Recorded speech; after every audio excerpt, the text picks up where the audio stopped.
તો નમસ્તે વિદ્યાર્થી મિત્રો, તમારા બધાનું ફરી એક વખત હાર્દિક સ્વાગત છે એક નવા જ વિડીયો અંદર. મિત્રો ટાટ સેકન્ડરીમાં આપણે કટ ઓફ કેટલું રહેશે એની વાત કરીશું મેન્સ માટે, કે ભાઈ કેટલા માર્ક્સ હોય તો મેન્સની તૈયારી તમે કરી શકો, અને 92ની નીચે માર્ક્સ હોય તો તમે શું મેન્સની તૈયારી કરી શકો કે નહીં, એ બધી અપડેટ છે આ વિડીયોમાં આપીશું.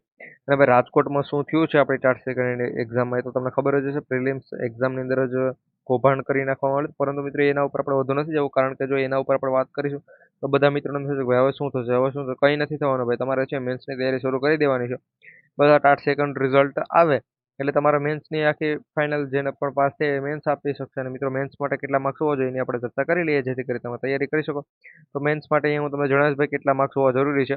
બાકી ટાટ પરીક્ષામાં આપેલા જેટલા પણ મિત્રો છે બધા માટે પહેલા તો એક અપડેટ છે કે ભાઈ પરીક્ષામાં કૌભાંડ, એવું નાની એવી અપડેટ મિત્રો 1 મિનિટની અંદર પહેલા સૌથી પહેલા તમને આપી દો.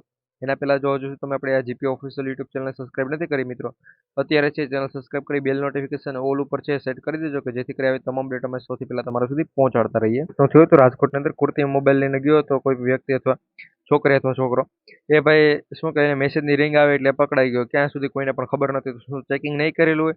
અને પીએસસીની એક્ઝામમાં પણ કીધું થયું હતો તો એમ કીધું કે તો દિવાલ ઠેકીને આવ્યો હતો, તો શું દિવાલ ઠેકીને આવ્યો તો કોઈને ખબર નહીં હોય. આવું ભાઈ અત્યારે ચાલે છે પરીક્ષાઓની અંદર. અને પરીક્ષાઓ મિત્રો આ પરીક્ષા છે એ વિવાદમાં પણ આવી શકે, કારણ કે યુવરાજસિંહ જાડેજા છે એણે પણ ભરતી બોર્ડને સવાલો પૂછ્યા તો એના દ્વારા મિત્રો જો કંઈ પણ આગળ થઈ શકે છે એવું હું તમને જણાવી દઉં અત્યારેથી. અને હા ભાઈ, આ પરીક્ષા છે ટોટલ 1,81,000 જેટલા ઉમેદવારો છે આપેલી છે. કેટલા? 1,81,000 જેટલા ઉમેદવારો છે આ એક્ઝામ આપેલી છે. તો આનું કટ ઓફ પણ મિત્રો આ રીતે જ રહેવાનું છે. કટ ઓફ માટે છે ઓલમોસ્ટ પાસિંગ માર્ક્સથી 2-3 માર્ક્સ જો તમને વધારે હોય તો પણ તમારું સિલેક્શન છે એ મેન્સ માટે થઈ શકે, કારણ કે મિત્રો ટાટ સેકન્ડરી અને હાયર સેકન્ડરી બંને માટે છે આ સેમ જ કટ ઓફ અટકે છે. ગયા વખતે પણ મિત્રો આ રીતે જ અટકાવવામાં આવ્યું હતું. અને બીજી એક વાત કે ભાઈ જો તમે ટાટ સેકન્ડરી હોય કે હાયર સેકન્ડરી હોય, તમારે આ 2026ની અંદર ભાઈ તમે જો એક્ઝામ આપેલી છે તો પછી મિત્રો 2027ની અંદર પણ છે તમે એક્ઝામ આપી શકો. એનું કારણ છે કે ભાઈ 2027ની અંદર 2026 છેક 2030 સુધી, હું તમને જણાવું છું ભાઈ, છેક 2030 સુધી છે એ એક્ઝામ શરૂ જ રહેવાની છે. એનું કારણ શું છે કે 2030 સુધીનું ભરતી કેલેન્ડર છે, એટલે મિત્રો દર વર્ષે છે એ નવી નવી ભરતી આવશે. નવી ભરતી આવશે તો એની સાથે નવી એ એક્ઝામ પણ છે એ લેવામાં આવશે. આ પ્રમાણે મિત્રો અપડેટ છે, તો આ વાતનું ખાસ ધ્યાન રાખજો. એટલે જો આ વખતે તમને એમ થાય કે ભાઈ ઓછા માર્ક્સ છે અમારું સિલેક્શન ના થાય, તો તમે મેન્સમાં શું કહેવાય પ્રિલિમ્સમાં ભાઈ ફેલ થયા હોય તો તમે તૈયારી શરૂ રાખજો, સારી એવી તૈયારી કરજો, કારણ કે 2027ની અંદર પણ છે ભાઈ આની એક્ઝામ છે આવશે. અને ભાઈ જો હજુ સુધી તમને એમ થાય કે આપણું સિલેક્શન થવાનું જ નથી પ્રિલિમ્સની અંદર પણ અથવા મેન્સમાં પણ, તો મિત્રો તમારા માટે છે નવી ભરતીઓ આવી છે. મેં તમને એના ઉપર વિડીયો પણ બનાવ્યો હતો, જેની એક ટોટલ 7 જેટલી મિત્રો ભરતીઓ છે કે જે 5/5/2025ની સોરી મિત્રો 2024માં છે એ પૂર્ણ થઈ ગઈ છે. અને હવે આ મે માસની અંદર છે મિત્રો હમણાં બીજી ભરતીઓ પણ છે આવશે. એની અંદર તમે ટેટ પાસ હોય કે ન હોય તો પણ તમે ફોર્મ છે ભરી શકો છો. એના માટે અત્યારે આપણે GP official YouTube channel subscribe કરી અને ટેલિગ્રામની લિંક છે મેં ડિસ્ક્રિપ્શનમાં આપેલી છે, ત્યાં જોડેજો મિત્રો. જો અમે વિડીયો નથી બનાવતા તો ટેલિગ્રામ ઉપર છે એના ફોટા જે પણ આવેલા હોય છે, જે પણ શાળા દ્વારા માહિતી આવેલી છે એના ફોટા તમે ત્યાં આપી દઈએ છે. હવે હું કટ ઓફની પણ વાત કરીશ કેટલા માર્ક્સ હોવા જોઈએ. મિત્રો જો કટ ઓફ છે આ વખતે લગભગ બે ટાઈપે સિલેક્શન છે તમારું થઈ શકે.